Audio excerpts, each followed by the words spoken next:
Hi, today I'm reviewing VR Pigeons. Does it soar to new heights, or is it just a gammy, disease-ridden, poop-dropping disaster? Keep watching to find out.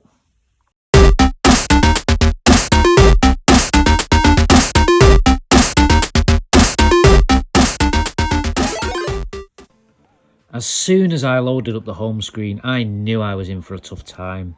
It looks bland. There are low-detail games like Walkabout Golf, but you can tell it's part of its style.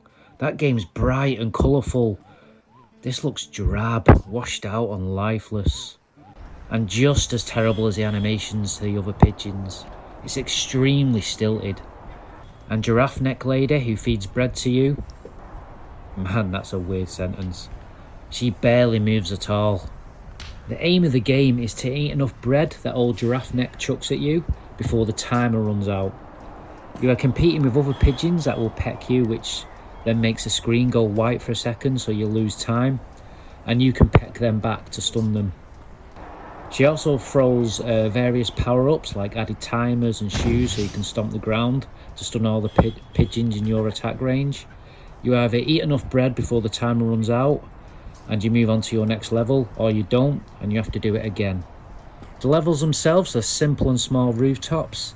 There are environmental elements like vents that you can stand on to gain height to a higher part of the roof, but it's all very boring and uninspired.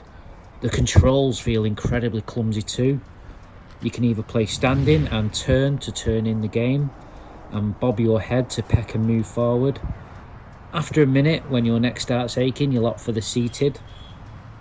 Use the buttons to snap turn and R1 to peck and move. Yep, that's right, peck and move is the same thing. You press that button and you'll peck bread and teleport forward slightly. That's all you do. Sounds fun, right? The whole beauty of VR is to feel like you're in a fantasy realm. When it's done right, it's euphoric. There is absolutely nothing in this VR game that brings wonder or awe. Almost as bad as the visuals is the sound. Sound effects are all low-grade bleeps and bloops. Pigeons make a sound every now and again. The soundtrack is very low in the background, you can barely hear it. And that's okay as it's generic and repetitive. Oh, and to top it all off, you have the sound of traffic that seems to be a 5-second loop repeating over and over and over. The game didn't have any bugs or frame rate issues, although that's not a surprise as I think a potato has the graphical power to run this. As far as I can tell, it's not reprojected. As for the FPS, it's hard to say because of the snap turning and clunky movement, but I'd say it's at least 60 FPS. Foveated rendering? Don't make me laugh. The PS5 has the power to load the whole level at once while it makes a cuppa.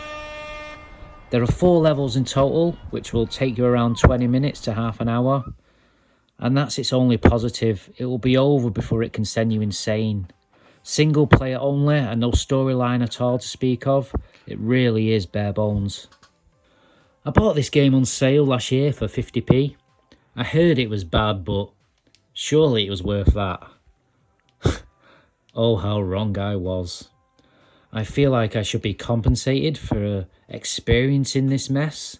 I mean, how am I going to pay for therapy to get over it? Okay, maybe I'm exaggerating a little bit, but only just. And at the current price of $3.99, you could use that money for, well, literally anything else.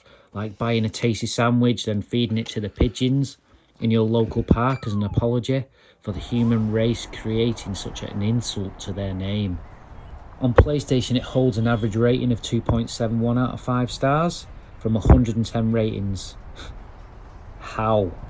I'm really scratching my head at that. The world's gone insane. It's a 1 out of 10 on the Dave-ometer, and it gets a 1 because technically it's a game and you can play it. Don't waste your time on this disaster. Hit that subscribe button, give me a like and drop a comment. It's the least I deserve after taking one for the team here. And now, I'm afraid of pigeons. Also, I strongly recommend you watch one of my linked videos after this to help wipe this nightmare from your memory. Thanks for watching, and I'll see you next time.